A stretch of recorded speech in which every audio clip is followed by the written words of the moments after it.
Dicen que soy un soñador, ciego y sin oír, que la vida aquí consiste solo en lo material. Hoy vamos a ver esta jornada de madurez y voy a recapitular nada más un poco para aquellos que están conectados o que se conectan hoy y no escucharon la enseñanza pasada.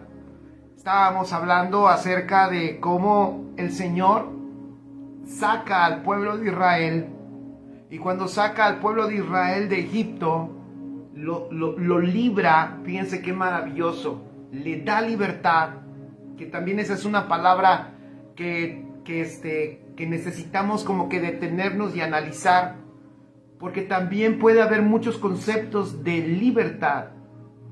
A este pueblo el Señor le dio libertad, pero después de darle esa libertad, y es en el punto donde vamos aquí, el Señor lo va a introducir, va a entrar este pueblo a un desierto y va a tener diferentes estaciones o va a experimentar diferentes etapas. Eso es muy importante entenderlo, es muy importante. Muy importante. ¿Por qué? Porque uno de los problemas de Israel, lo dijimos la semana pasada, uno de los grandes problemas de Israel fue que cuando estuvo en Egipto, ellos no se pudieron sacar de su corazón la estancia que tuvieron en Egipto, la experiencia. Incluso es interesante porque una parte, la escritura dice, no recuerdo el pasaje, ustedes lo pueden buscar, lo pueden leer, debe de estar ahí en Éxodo, entre el capítulo 1 y el 12, por ahí debe de estar. El pueblo de Israel clamaba por su libertad, clamaban por libertad, pero cuando uno, fíjense qué interesante, clamaban por libertad, pero cuando uno se pone a ver cómo el pueblo de Israel empezó a ser probado en el desierto, uno se da cuenta que parece que ellos, aunque clamaban por libertad, no tenían claro cuál era la libertad que ellos querían. De hecho, se muestra que ellos anhelaban, que nunca habían podido superar su salida de Egipto. Específicamente, no habían podido superar su salida de Gosén.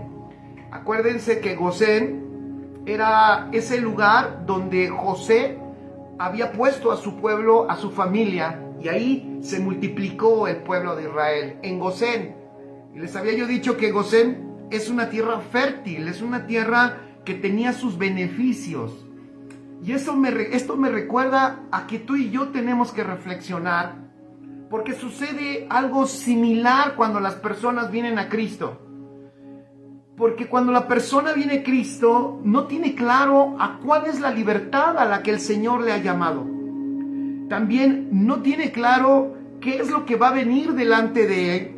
Y por eso muchas veces cuando las personas vienen a Cristo, todavía tienen una carga muy fuerte, tienen incluso hasta un deseo por las cosas que vivían y que tenían y que experimentaban antes de salir de la esclavitud y venir y ser traídos por el Señor a esta libertad.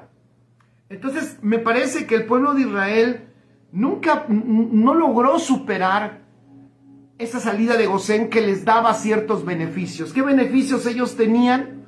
Bueno, ellos tenían una provisión medible, asegurada, tenían un pago asegurado, claro, al precio de la esclavitud, pero tenían un pago asegurado. Ahí ellos aprendieron que lo que trabajaran era, bueno, ni siquiera tenían un pago de acuerdo a su trabajo, pero ellos sabían que por el trabajo que hacían como esclavos, tenían una paga asegurada. Obviamente, en su mentalidad estaba reforzado, fíjate, estaba reforzado el concepto de un siervo. Era el concepto de alguien que iba a obtener una paga por el trabajo que hiciera. Pero ahora iban a ser sacados de ese sistema donde ellos habían tenido una provisión medible, programada, confiable, tenían cierta seguridad, incluso familiar. Ellos tenían, en base a sus propias fuerzas, ellos podían de alguna manera, y de hecho ya estaban instalados, podían estar en un lugar, se puede decir, más o menos tranquilo o cómodo. Esa palabra también es interesante. A pesar de la esclavitud, ellos gozaban de cierta comodidad. Pero ahora resulta que allí es donde radica lo importante de la estancia a donde Dios lo lleva. Porque la estancia a donde Dios lo lleva, y aquí empezamos en el tema. El lugar a donde Dios te lleva, ahora, gracias, Ofe, Éxodo 2:23, muchas gracias. Ojo, familia, amigos, ojalá lo pueda expresar con palabras claras. Cuando venimos a esta salvación tan grande, cuando hemos sido sacados de la esclavitud, al lugar donde Dios nos lleva, ese lugar tiene una intención, y es reconfigurar varios conceptos que nosotros tenemos. Yo decía, en Éxodo 2:23 dicen que ellos clamaban por libertad, pero a mí me parece que ellos no entendían realmente que era verdaderamente la libertad a la que Dios los llamaba. Entonces, cuando nosotros somos sacados también, y ahora que estás en Cristo, Cristo te ha dado libertad, tenemos también que reconfigurar esa parte, o dicho de otra manera, hay que redefinir lo que es la libertad. Como se acuerdan, hace unas semanas o meses o un mes, no sé si recuerden cuando platicamos de éxito, que decíamos que esa palabra éxito tiene que ser reconfigurada, así como la palabra libertad tenía que ser reconfigurada en ellos. Ahora ellos salían a un lugar que se llama Sucot, y que les decía que este lugar, gracias Fabriani, exacto, hay que desaprender. Sucot, precisamente Sucot es el inicio, sería bueno un buen principio que puedes apuntar allí. Sucot es el inicio del desaprendizaje. Amén. Sucot es el inicio del desaprendizaje. Es el inicio de la reconfiguración. Es el inicio de una construcción diferente. Ellos, insisto, aunque fueron sacados de la esclavitud y llevados a la libertad, no entendían de qué se trataba esta libertad. De hecho, fue Dios quien los sacó, y no fue un resultado de que ellos buscaran esa libertad. Fue Dios quien los liberó, y de hecho ni les preguntó. Él lo hizo. Él levantó a su líder, vamos a decirlo así, al contacto que él iba a tener con ellos, que es a Moisés, para llevarlos a la libertad. Entonces me parece, aquí entramos y nos conectamos con lo que estábamos hablando la semana pasada. Entonces me parece que hoy también tú y yo, para poder madurar, tenemos que saber mejor, tenemos que tener con mayor claridad qué es lo que sucedió cuando el Señor nos salvó, y cuáles son las buenas noticias de este evangelio en el cual nosotros hemos creído, y que este evangelio nos proporciona esta libertad y nos proporciona esta salvación tan grande. Dije la semana pasada que muchas personas llegan al conocimiento de Dios basadas ¿en qué? Basadas en sus experiencias, en las experiencias que ellos han tenido. Algunos casos, estas personas, cuando vienen al evangelio por motivaciones equivocadas, y el evangelio que se les predica fomenta la distorsión verdadera, o sea, fomenta la distorsión de lo que es la buena noticia. Algunas personas piensan que la buena noticia es que sus necesidades son suplidas. Y decía yo que yo creo que aquí cada uno de ustedes, lo decíamos la semana pasada también, y yo también, cada uno de nosotros, podemos dar testimonio de todas las cosas que han sido transformadas desde que hemos llegado a Cristo. Y hemos visto que muchas necesidades han sido suplidas de cuando estamos ahora en Cristo Jesús. Hemos visto eso. Pero hay algo que pasa. Mucha gente viene al Evangelio, viene a Cristo, y también muchas necesidades que tienen de primera mano no son suplidas. Entonces está esa información, gente que dice, mira, ven, porque yo cuando vine, mis necesidades o esto y esto se suplió, esto se arregló. Llegan personas al Evangelio y entonces tienen esa expectativa. ¿Por qué? Porque se les enseñó o se les dijo que las necesidades que ellos tenían habían sido suplidas. Obviamente, cuando una persona no ve su necesidad suplida, entonces ese mensaje empieza a ser un campo perfecto para la decepción. Cuando la persona tenía una expectativa de lo que era la salvación, de lo que era la buena noticia, y esa buena noticia no es la buena noticia que la persona pensaba. Entonces nosotros tenemos que conocer la buena noticia de Dios, la buena noticia en la realidad divina. La buena noticia no son muchas buenas noticias, es una buena noticia, y eso es lo que nosotros tenemos que conectarnos, porque entonces cuando nosotros apreciamos la buena noticia y la creemos, fíjense, y cuando nosotros la abrazamos, cuando nosotros esa buena noticia la entendemos y crecemos en ella, puede ser que mi necesidad sea suplida o no sea suplida, yo ya vivo la buena noticia. Así es. Y como dice Fabriani, la buena noticia no es, ¿qué es? O sea, la buena noticia no es una doctrina, ni siquiera tampoco es un mensaje, aunque a través de un mensaje tratamos de dar luz de lo que es la buena noticia. La buena noticia es Cristo. Pon allí, la buena noticia es Cristo. Si tú te estás preguntando, entonces, ¿por qué estoy diciendo todo esto? Porque al pueblo de Israel le pasó lo mismo. Hay una buena noticia. Hay una buena noticia.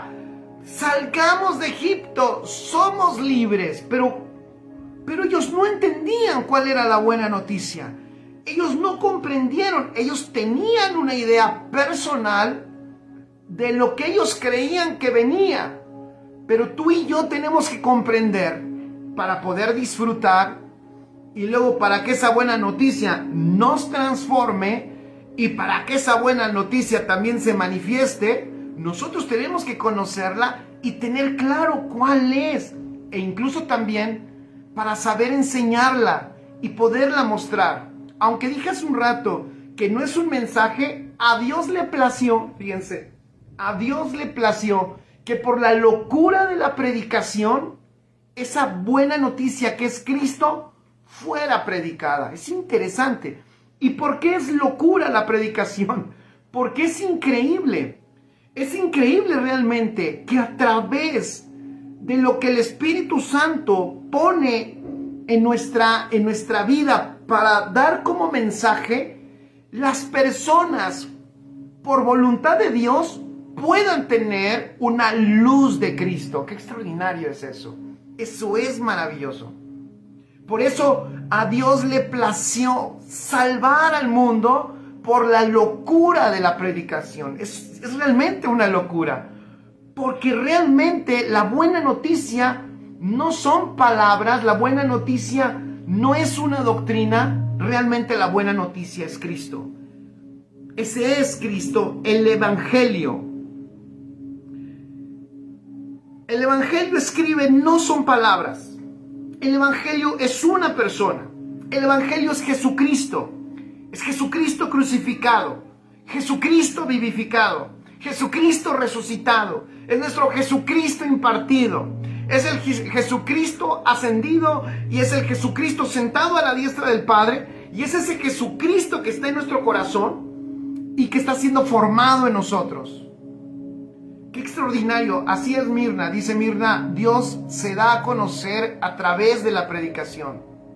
Y a Dios le plació, dice el apóstol Pablo. Dios quiso que el mundo conociera a Cristo también a través de la predicación.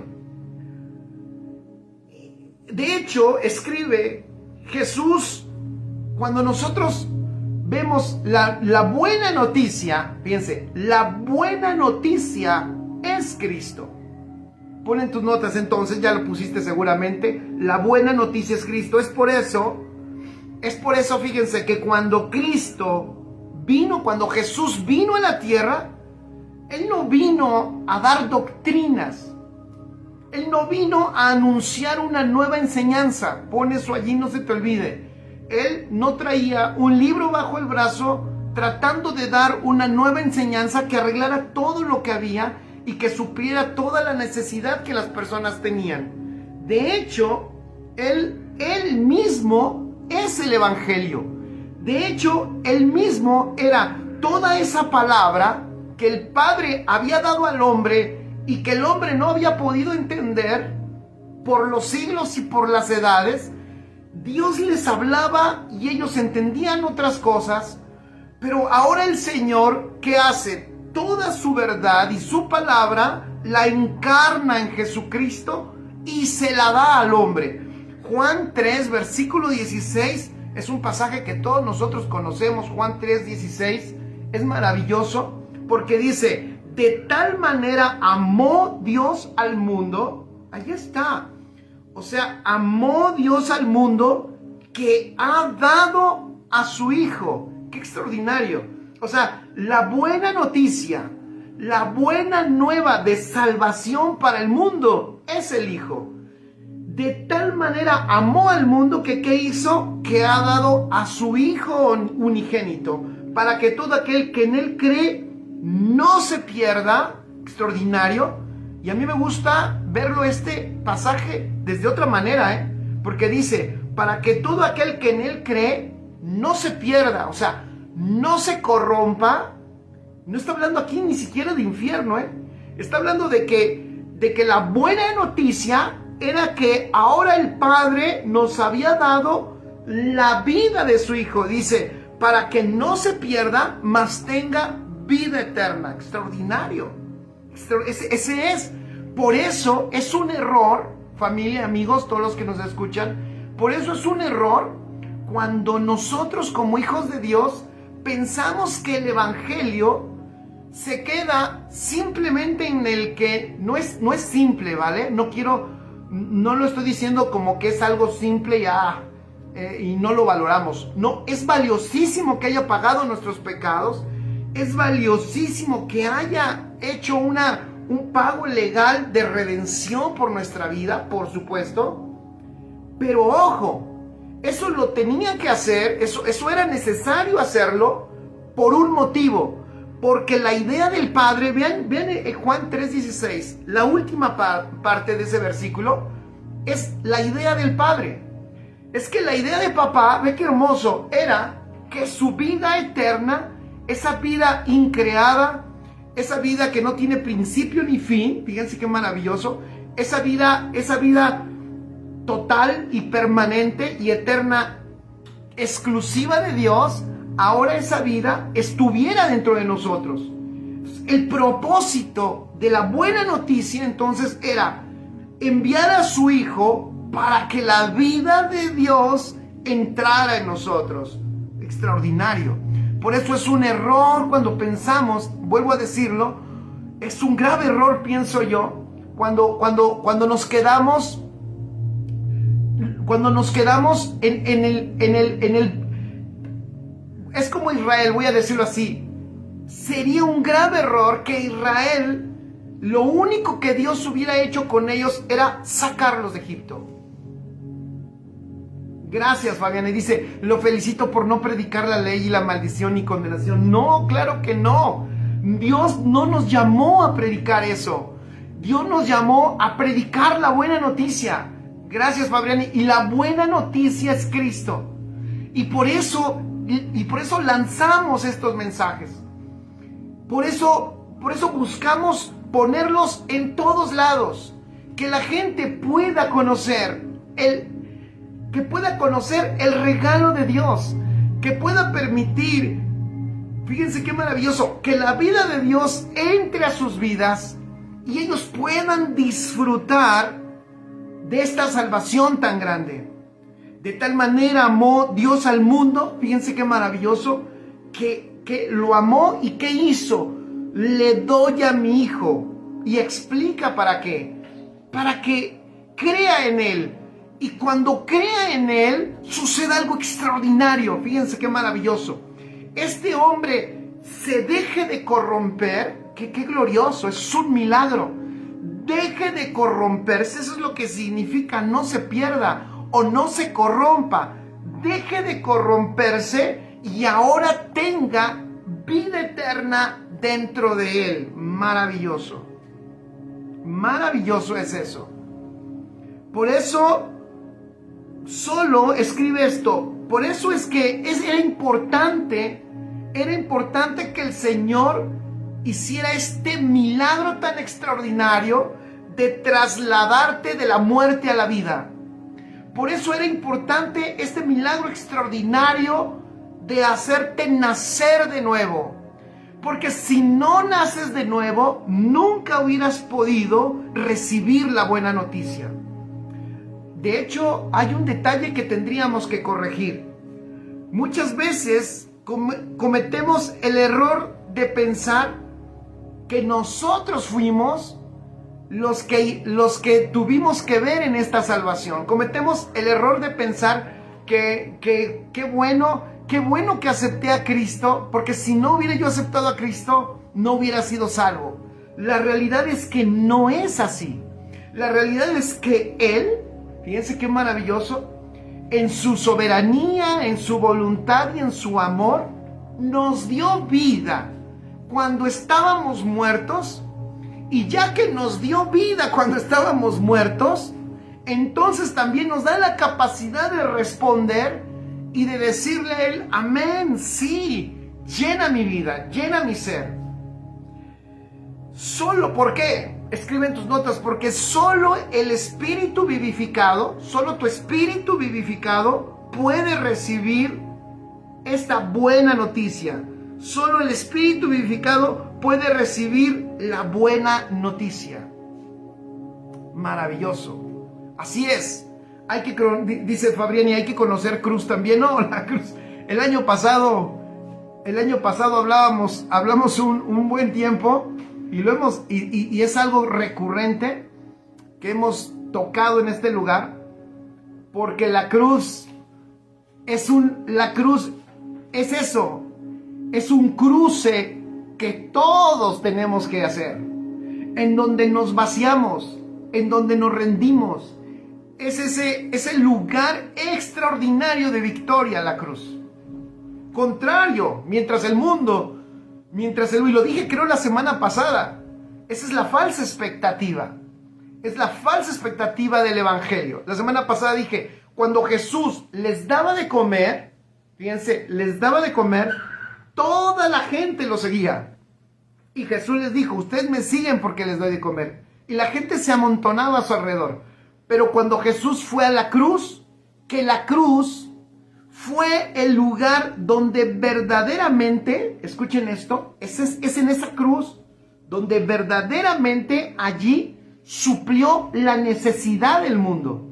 Allá en el monte les estaba dando de comer para un día o para 2 días. En la cruz, Él estaba impartiendo su vida para vivir en nosotros eternamente y no darnos de comer un día, sino darnos vida eterna. Entonces, la verdadera provisión no fue allá en el monte con los con los panes y con los peces, la verdadera provisión se dio en la cruz, con su sacrificio perfecto y la impartición de su vida a nosotros. ¡Wow! Pero, sin embargo, en la cruz, nadie veía la cruz como la victoria. A la cruz no la veían como el lugar de la provisión eterna y permanente para nosotros. Ellos menospreciaron la cruz, ellos rehusaron la cruz y de hecho huyeron de la cruz. Por eso estamos hablando esto. Precisamente por eso esto es muy importante. Porque tenemos que reconfigurar muchas cosas que hay en nuestra cabeza.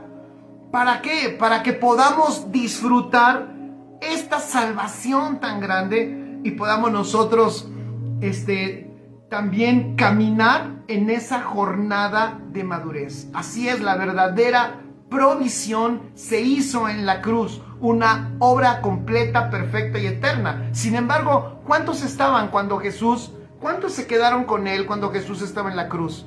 Huyeron. Todos aquellos que lo buscaban por los panes y por los peces no estaban cuando él estaba en la cruz. Porque el hombre natural no identifica la cruz como el lugar de la victoria. Eso nos tiene que ser revelado. Eso te tiene que ser revelado a ti. El Evangelio escribe entonces, el Evangelio es salir de muerte a vida. Apunten allí, chicos. El Evangelio es salir de muerte a vida. Efesios 2, versículo 1, y vamos a leer un fragmento del versículo 8. Efesios 2, versículo 1 y versículo 8. Dice, y Él os dio, fíjense qué maravilloso, y Él os dio vida a vosotros. Y Él os dio vida a vosotros. Cuando estabais muertos, ojo, Él os dio vida a vosotros. ¿Cuándo te dio vida? Cuando estabas muerto. Y si estabas muerto, ¿qué podías hacer tú? Absolutamente nada, a menos que se te diera vida. ¿Ya vieron? ¿Dónde inicia la salvación? ¿Dónde inicia la libertad? ¿De quién es la acción que tú puedas hoy disfrutar? ¿De quién es la acción que tú puedas, ve qué hermoso, entrar en estas dinámicas donde muchos edificadores, yo no me considero tan bueno, pero hay muchos muy buenos, donde tú puedes escuchar, tu pastor de tu congregación, lo que te puede enseñar, y tú entras en una dinámica de herencia y tú disfrutas y dices, gracias Dios. Yo no sé a cuántos de ustedes les ha pasado que nos detenemos, ¿verdad? Nos paramos en la vida y volteamos o cerramos nuestros ojos, oramos y agradecemos y le decimos a Dios, ¿cómo? Gracias Dios, ¿cómo puedo entender esto? ¿Cómo puedo disfrutar tantas cosas tan extraordinarias? Gracias Padre, esto es delicioso, la herencia es extraordinaria. ¿Cuántas veces nos detenemos y decimos, papá, es maravilloso, tu vida en mí es lo mejor que me ha pasado, conocerte, vivirte y que ahora habites en mí?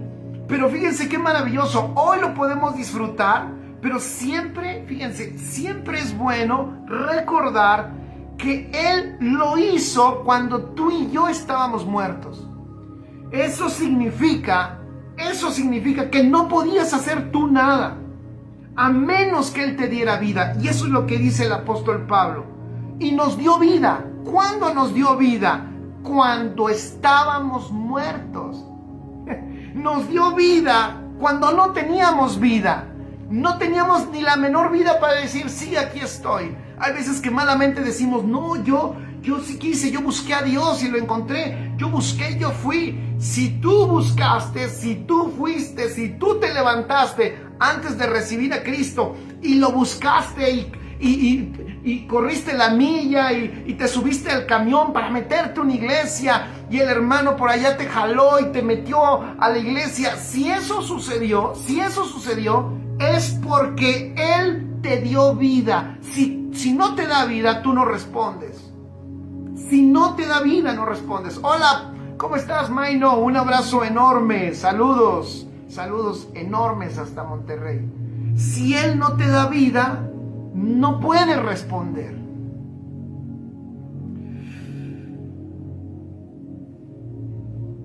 Dice un día pensábamos que Él nos apartamos de Él cuando Él ya nos habitaba. Sí, ¿no?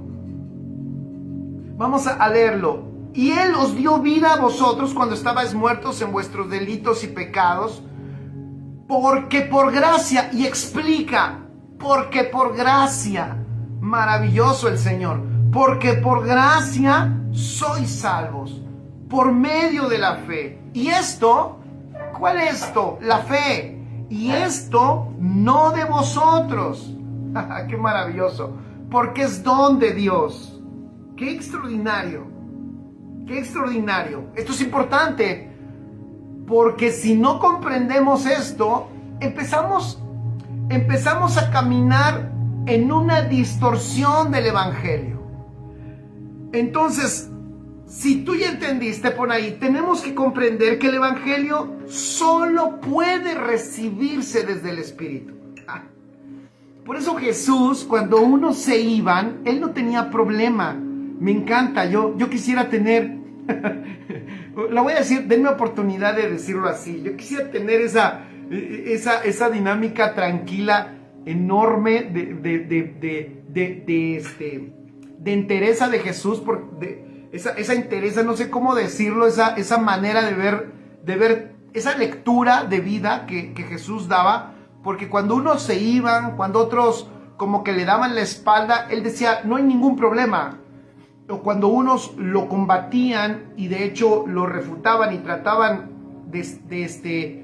incluso de ir en contra de lo que Él enseñaba, Él decía, no tengo yo ningún problema con eso.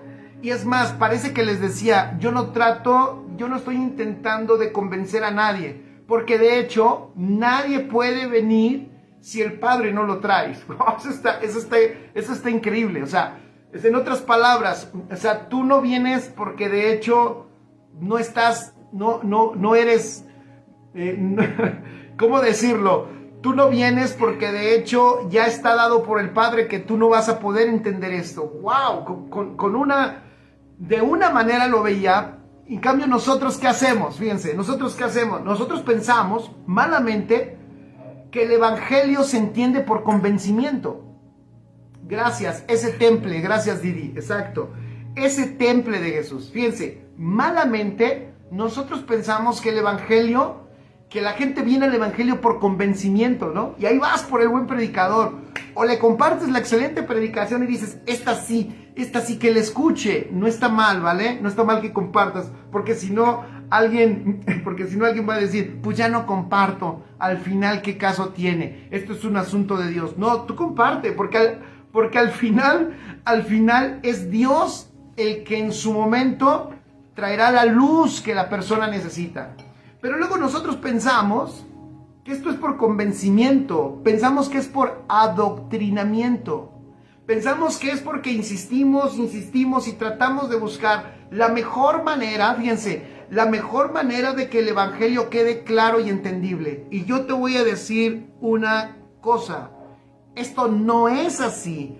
El evangelio solo se puede recibir desde el Espíritu.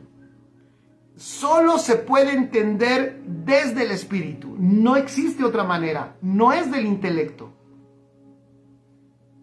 Y eso, si es solo del Espíritu, ese Espíritu tiene que haber sido vivificado por el Señor. Si el Señor no da vida, ese Espíritu nunca podrá recibir este evangelio. Extraordinario.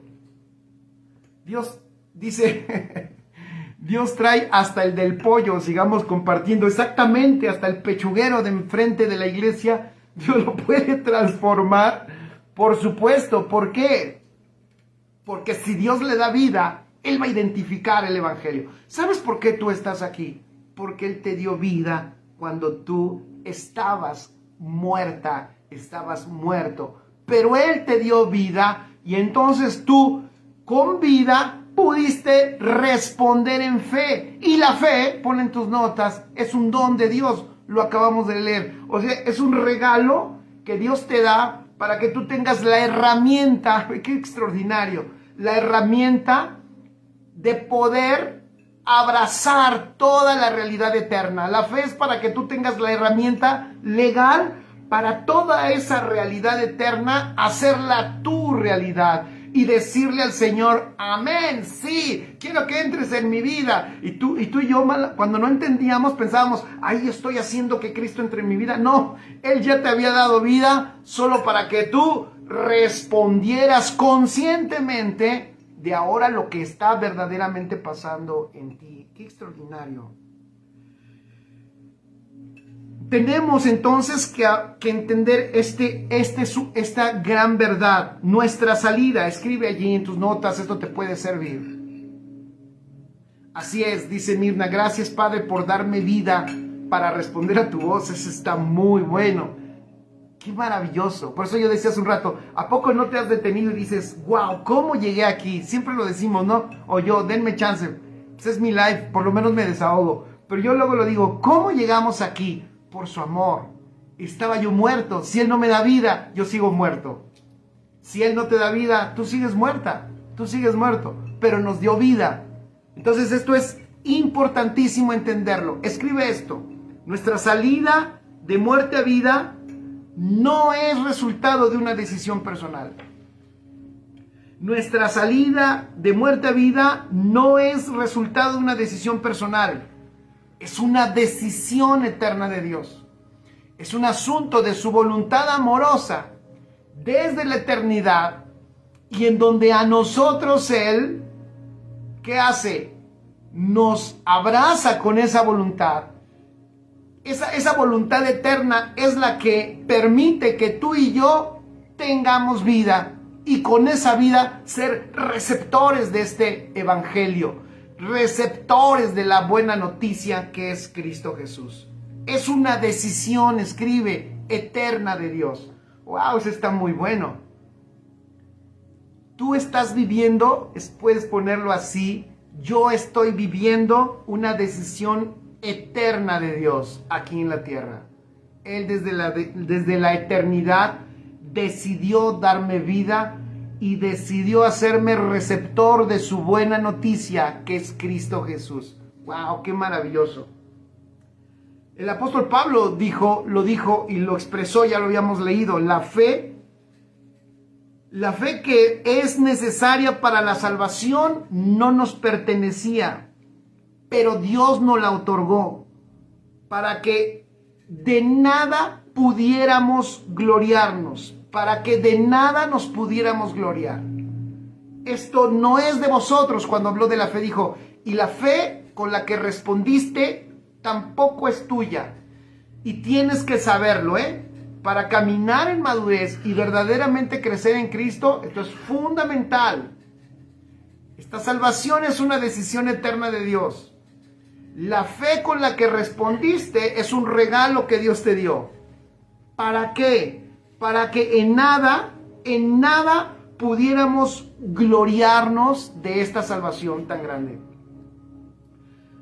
El milagro más portentoso que Dios ha hecho en sus hijos es la vida eterna que nos ha dado. Eso dice la pastora Marley. Así es el milagro más extraordinario. Y no sé si esté de acuerdo conmigo, pastora, pero a mí me gustan los diagnósticos. Voy a dar un diagnóstico. Me parece que no se ha valorado este milagro más extraordinario que es esta salvación tan grande. Está devaluado por el evangelio del que decía yo hace un rato, por la buena noticia, que no es la buena noticia de ese evangelio en donde el beneficio personal es lo que se pone como la buena noticia. Y por eso no valoramos este milagro y a esta vida de Cristo que está en nosotros por gracia. Es lo más extraordinario. Así es. Entonces, un muerto, escribe allí, ya lo dije hace un rato, un muerto no puede tomar decisiones. Por eso es un error cuando nosotros decimos que recibimos, que nosotros que somos salvos porque tomé la decisión de recibir a Cristo. La realidad es de que nosotros somos salvos no porque tomamos la decisión de recibir a Cristo, sino porque Cristo, escribe, decidió recibirnos. No soy salvo porque yo decidí recibir a Cristo, sino soy salvo porque Él, en su voluntad y en esa decisión eterna, decidió darme vida para recibirme. Qué maravilloso. Decidió darme la fe para que yo pudiera responder. Y no solo responder, sino pudiera accesar a toda esa realidad eterna. Por eso es importante que nosotros corrijamos un poco esta idea que tenemos de cómo una persona es trasladada de muerte a vida. Puse yo aquí algo interesante como ejemplo, y yo no sé quién aquí esté de acuerdo conmigo. Yo sé que hay maestros que ven estas transmisiones, que discipulan y que tienen grupos. Voy a decir lo que yo viví, ¿vale? A lo mejor tú no lo has vivido. ¿Cuántos de ustedes se han cansado? Fíjense lo que voy a decir. Se han cansado de discipular.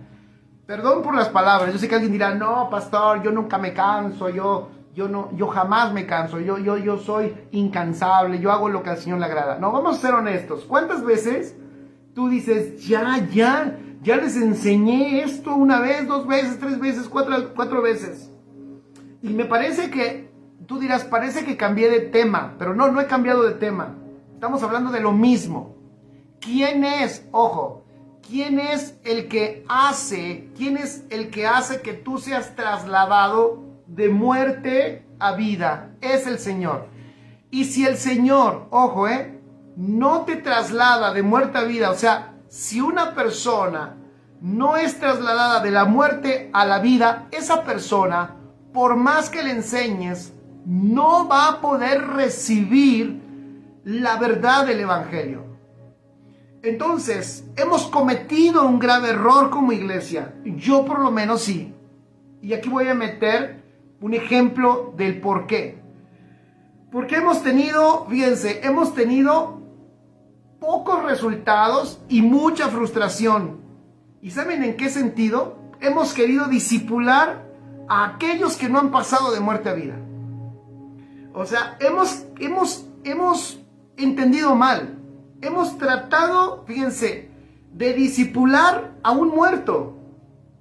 Y nunca jamás un muerto va a poder ser discipulado. Un muerto, por mucha doctrina que se le enseñe, no va a poder ser vivificado. Mucho menos va a poder ser transformado. Y mucho menos va a poder expresar la vida de Cristo. Yo dije que y en la sinceridad digo, como una persona que he enseñado por muchos años, he tenido grupos de discipulado, y yo mucho tiempo, yo no entendí esto. Y un día el Señor me detuvo y me dijo, Jorge, qué afán tuyo, así me dijo a mí, qué afán de querer, fíjense, así me dijo el Señor, ¿por qué le quieres dar de comer al que no tiene hambre? ¿Y sabes por qué no tiene hambre? Porque está muerto. ¿Por qué quieres revivir al que está muerto con una doctrina, o con mucha doctrina, o con mucho adoctrinamiento? No, eso es imposible. Entonces, ¿qué es lo que estamos queriendo decir? El Evangelio, escribe, no es adoctrinamiento. La salvación no es el resultado de un convencimiento doctrinal. La salvación no es el resultado de un convencimiento doctrinal, sino es la impartición de la vida de Cristo en nosotros. ¡Wow! Entonces yo, en mi cabeza dura que tengo, porque soy medio cabezón, Dios me dice cosas y luego me resisto, pero un día dije, ya, basta. Y entonces el Señor, y esto no es tan sencillo tampoco, no lo digo que es bien fácil de hacer, pero el Señor me empezó a decir, solamente discipula al que está vivo. Al que está vivo, al que ha nacido de nuevo. A ese que ha nacido de nuevo, entrénalo en esta nueva vida. Él lo va a recibir, él va a entender ese evangelio, él con entrenamiento va a empezar a ser edificado, él con entrenamiento va a empezar a ser transformado y la vida de Cristo se va a empezar a manifestar a través de él. Pero yo puse aquí un grave error que hemos cometido como iglesia y que por este error hemos tenido pocos resultados y frustración, es que nos hemos desgastado en muchas veces discipular a aquellos que no han pasado de muerte a vida. Ahora, esto yo no lo estoy diciendo para que tú ahorita vayas el domingo a tu iglesia y digas, a ver, voy a ver, esa hermana que habla mucho y de otros, esa no ha pasado de muerte a vida. No lo estoy diciendo para que tú catalogues, para que tú etiquetes o juzgues a las personas. Pero lo estoy diciendo para que, acuérdate, ¿cuál es la forma de conocer una naturaleza? Escribe ahí en tus notas. ¿Cuál es la forma de conocer una naturaleza? Dijo el Señor Jesús, por su fruto los conoceréis. Por el fruto se conoce la naturaleza del árbol. Pon ahí, por el fruto se conoce la naturaleza del árbol. Entonces, el fruto nos hace ver una naturaleza. Y eso nos puede ayudar a que nosotros nos demos cuenta la importancia, lo crucial que es ser trasladados de muerte a vida. Israel, volvemos al ejemplo de Israel. Israel, ¿qué experimentó en Gosén? ¿Qué pasó allá en Gosén? Cuando el pueblo de Israel iba a ser libre. Ahora vamos a ver con Israel. O sea, nosotros no vemos a un Moisés que está preguntándole al pueblo, que está sacando una encuesta de a ver quién quiere ser libre. No vemos que está preguntándoles a ellos si quieren ser libres. Ellos querían ser libres, dije, pero no sabían lo que esa palabra significaba. Ellos querían ser libres, pero no entendían verdaderamente la libertad a la que Dios los estaba llamando. La esclavitud en la que ellos habían nacido, ellos les ofrecía beneficios, esos beneficios que luego ellos extrañarían. Una tierra que respondía a sus esfuerzos humanos, que eso también tenía que ser trabajado en ellos. Y eso está también Dios trabajando en nosotros. Nos está mostrando la importancia del poder de la vida de Cristo en nosotros, la importancia de la manifestación de sus virtudes. Nos está ayudando, incluso, no sé si a ti te está pasando, a distinguir cuando lo que sale de nosotros no es Cristo, aunque sea bueno. Y estamos viendo y diciendo, wow, gracias Padre, porque cada día podemos distinguir mejor lo que verdaderamente es el fruto de Cristo a través de nosotros. Ellos se habían acostumbrado al esfuerzo humano. Ellos habían vivido en el imperio más poderoso sobre la tierra. Ellos tenían casa, tenían alimento y cierta estabilidad. Sin embargo, nunca Dios les preguntó a ellos quiénes querían ser libres. Eso fue, como dijimos hace un rato, fueron trasladados de la esclavitud a la libertad por la voluntad de Dios, como lo acabamos de ver. Tú fuiste trasladado de muerte a vida por su voluntad y eso es extraordinario. Entonces escribe, nuestra libertad es una acción deliberada de Dios. Es una acción deliberada de Dios. Por eso nosotros ya no le pedimos a Dios que nos dé libertad, sino ahora nosotros, como dice el apóstol Pablo en Gálatas capítulo 5, versículo 1, nosotros ahora caminamos en la libertad que ya nos ha otorgado Él.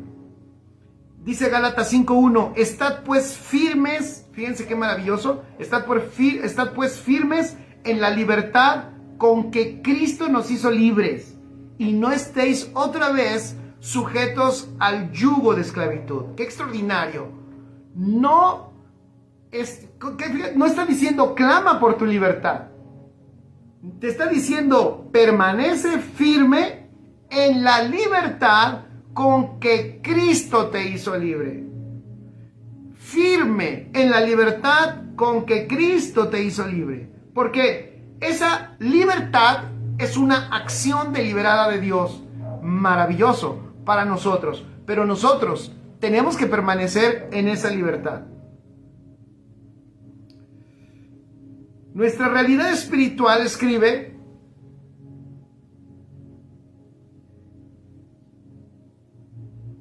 es que tenemos que comprender que nosotros, para esta realidad espiritual, no hicimos nada. Eso es gracia. No hicimos nada por tener esta realidad espiritual. No presentamos mérito alguno que nos permitiera acceder a esta vida que Él nos ha otorgado. Sin embargo, y además nos dio el Espíritu Santo, pon allí, nos dio el Espíritu de Dios, y ese Espíritu nunca se va a rendir en su labor por ver a Cristo crecer en nosotros. Entonces, nuestra madurez no se va a dar nunca por esfuerzos humanos, sino somos colaboradores con Dios. Escribe allí, es el poder de Dios que actúa en nosotros y que nosotros colaboramos con este poder. Nos dejamos llevar por esta vida, nos rendimos ante esta vida, nos alimentamos de esta vida. No, dejamos que nuestro hombre interior se alimente con su palabra. Y es por eso, fíjense, y es por eso que era importantísimo que el pueblo de Israel, vamos de nuevo ahora, denme otros 10 minutos, y es por eso que el pueblo de Israel, cuando sale de Egipto, la siguiente estación es Sucot. Porque, ¿qué es Sucot? Escribe en tus notas, Sucot es clave en el camino de la madurez. Sucot significa tiendas, significa enramadas. Y ya sabes que cuando en el Antiguo Testamento, pon allí, se hablaba de tiendas y se hablaba de construcciones, se hablaba de habitaciones, el simbolismo es formas de pensar. Repito, cuando en el Antiguo Testamento se habla de tiendas, tiene que ver con estructuras mentales. Entonces, ahora el Señor iba a llevar al pueblo de Israel, fíjense qué extraordinario, iba a llevar a Israel a la fábrica, ponen tus notas, a una nueva fábrica de pensamientos. Eso me encanta. Salvación, ponen tus notas, prepárate. Salvación es introducirte a una nueva fábrica de pensamientos. No es solamente pensar mejor, no, es una fábrica de pensamientos. O sea, pensamientos nuevos empiezan a surgir de nosotros, nuevos. Por eso el apóstol Pablo dijo, y tenemos la mente de Cristo. Sucot era importante, ¿por qué? Fíjense lo que esta fiesta simbolizaba. En la fiesta de los tabernáculos, las familias debían construir una pequeña tienda con diversos tipos de árboles. Fíjense qué padre. Construían una pequeña tienda con diferentes maderas de diferentes árboles. Y de esa manera profetizaban a Cristo como la multiforme sabiduría de Dios. Fíjense que una vez vi yo un video de cómo celebran en estos tiempos en Israel el Sukkot. Y en ese video esta persona entró en la casa de unos judíos que habían hecho su sukkah, que es esa construcción. De hecho, algunos edificios en Israel que ellos compran, o sea, cuando compran, por ejemplo, un departamento, ese departamento tiene como una terraza que uno ve, parece una terraza grande que no tiene no tiene mucho sentido que esa terraza esté tan grande, pero esa terraza grande la hacen porque allí construyen la sukkah, que es esa tienda con la que celebran la fiesta del Sukkot. Y esa tienda que ellos hacen, fíjense, la hacen con maderas, es interesantísimo, de diferentes árboles, de diferentes tipos de maderas, y también procuran que haya dentro de toda esa edificación que ellos hacen de esa tienda, que haya ramas que tenga frutos. Es muy interesante porque ellos tienen que habitar en esa construcción 7 días, meterse en una construcción, fíjense, no de ladrillos muertos, no de cemento, no de material muerto, qué interesante, sino de un material vivo. Y me llama mucho la atención porque está hecho de madera, o sea, material orgánico, material vivo, y además, en la tradición judía, ellos tienen que usar ramas que tengan incluso fruto. Entonces esto tiene mucho sentido. ¿A qué te suena esto? Fíjate qué extraordinario. Nuestra mente, toda la manera en que nosotros pensábamos, la construcción muerta es quitada en esta salvación, es empezar a ser derribada, y ya lo que nos dice el Señor, tan solo con esa sombra, que en esta salvación, ahora es que no son pensamientos de muerte, sino ahora es una estructura de vida para poder dar el fruto que el Padre quiere. ¡Qué extraordinario! Entonces, diferentes frutos que nos muestran que el Señor iba a construir dentro de nosotros, ven qué maravilloso, ahora una nueva fábrica de pensamientos para poder manifestar la multiforme sabiduría de Dios. Era una casa totalmente diferente, era una habitación totalmente diferente. En esta nueva tierra Dios instituyó para Israel una nueva forma de habitar. Ya no iban a habitar en casas hechas con ladrillos, que su sudor había producido, que su esfuerzo había producido, sino iban a ser cubiertos de vida, de esa vida que Él les otorgaba. ¡Qué extraordinario! Por eso, ok, vamos a aterrizar todo, familia. Ya estoy terminando. Importantísimo para nuestra salvación, que tú empieces a identificar, fíjate, que tú empieces a identificar los nuevos pensamientos de vida que empiezan a surgir de dentro de ti por la vida de Cristo. Que empieces a identificar la multiforme sabiduría de Dios que empieza a brotar de dentro de ti por la vida de Cristo. Que es importante que tú, como por ejemplo, voy a dar un ejemplo. Uno de ellos es el arrepentimiento. Fíjate, el verdadero arrepentimiento, que es la palabra griega de arrepentimiento es metanoia, y que lo hemos traducido como un cambio de pensamiento. Hemos traducido arrepentimiento como un cambio de mentalidad. Pero el arrepentimiento, te voy a decir, muchos piensan que si una persona no se arrepiente, no puede ser salva. Pero es al revés. Fíjate, la salvación,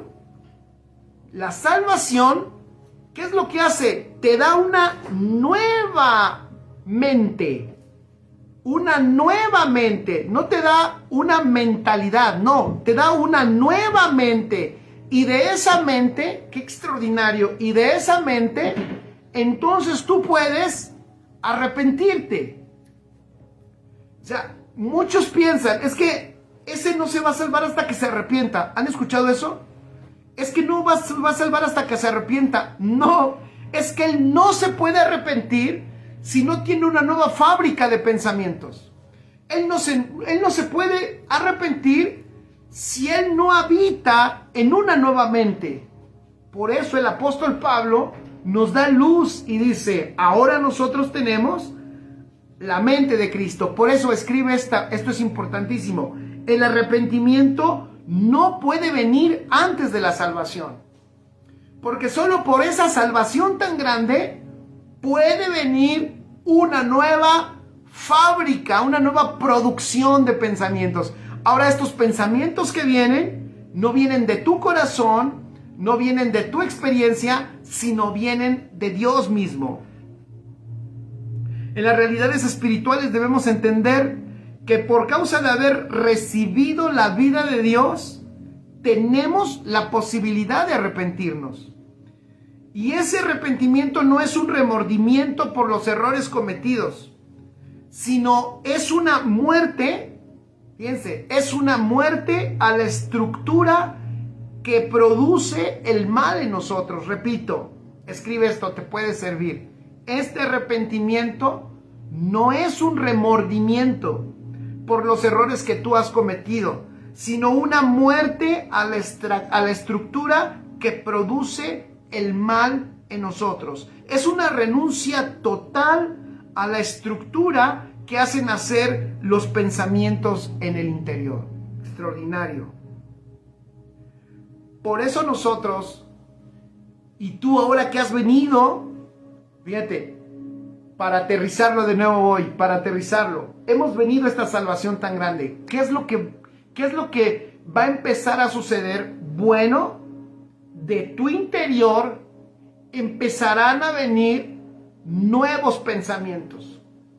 Y que si tú sabes, escucha esto, si esos pensamientos los dejas que se establezcan correctamente en tu interior, ¿qué es lo que dijimos? Va a empezar a producir esta nueva realidad en ti, arrepentimiento. ¿Y qué es arrepentimiento? Es la renuncia a las estructuras antiguas, que eso era lo que Israel necesitaba. Israel necesitaba renunciar. Dije hace un rato que ellos nunca soltaron Sucot. Gosén. Ellos nunca quisieron olvidar Gosén, donde tenían, por su esfuerzo, por el resultado de su esclavitud, tenían pues comida asegurada, tenían un recurso asegurado, tenían una casa, tenían un lugar donde habitar medianamente seguro. Ellos no quisieron soltar, romper, renunciar a esas estructuras por los nuevos pensamientos que Dios quería edificar en ellos. Y hoy mi llamado, me parece que este es un buen punto para concluir esta palabra, mi llamado contigo es que en esta salvación tan grande, tú permitas que la nueva realidad de Cristo, que esta nueva realidad que te está el Señor mostrando, tú permitas que destruya, que ocasione que sea una renuncia a la estructura que tú tenías cuando no estabas en esta salvación tan grande. Es importantísimo, por eso yo dije, vamos a analizar un poco, ¿por qué saliendo de Egipto los mete a una nueva habitación? ¿Por qué saliendo de Egipto ahora los pone a ellos en una nueva construcción, que ya no es una construcción humana, sino es una construcción de vida? Porque solamente allí, en una nueva construcción, tú vas a poder empezar a caminar y empezar a crecer para poder disfrutar, manifestar, expresar esa herencia de la cual, por ser hijo, ya te pertenece. Entonces, vean qué interesante es esta estancia en Sucot.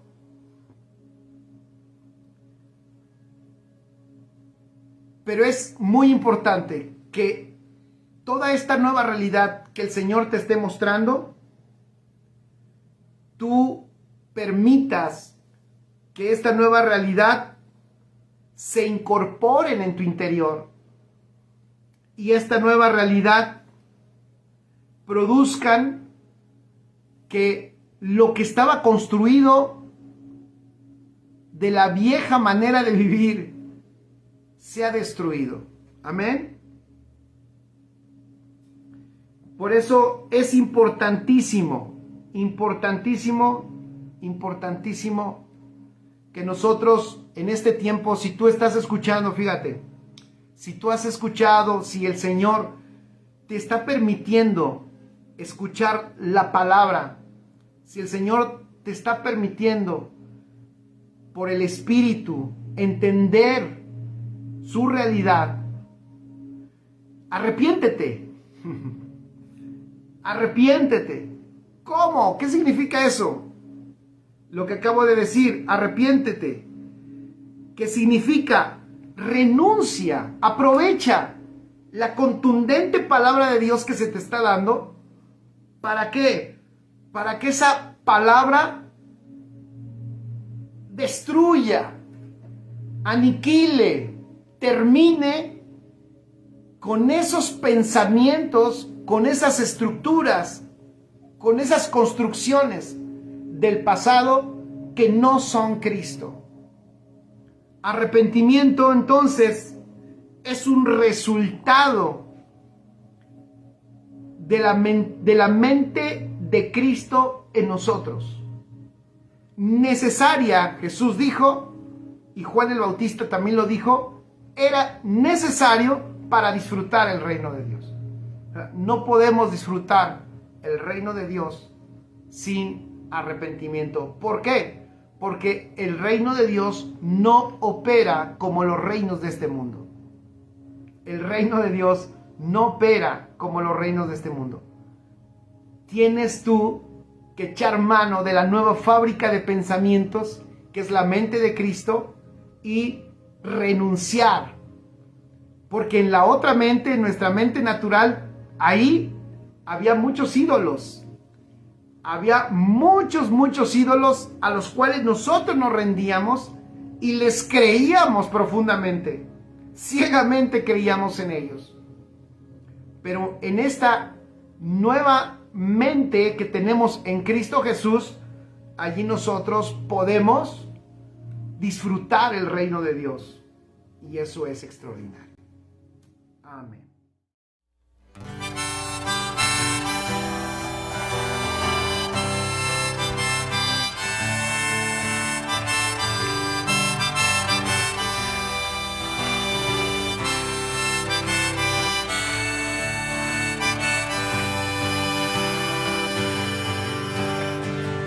Dicen que soy un soñador, ciego y sin oír, que la vida aquí consiste solo en lo material. Mas si eso es lo que soy, Señor, tú me cuidarás. Yo solo quiero ser como el Cristo de Nazaret. Vamos a cantar como Él, yo quiero ser.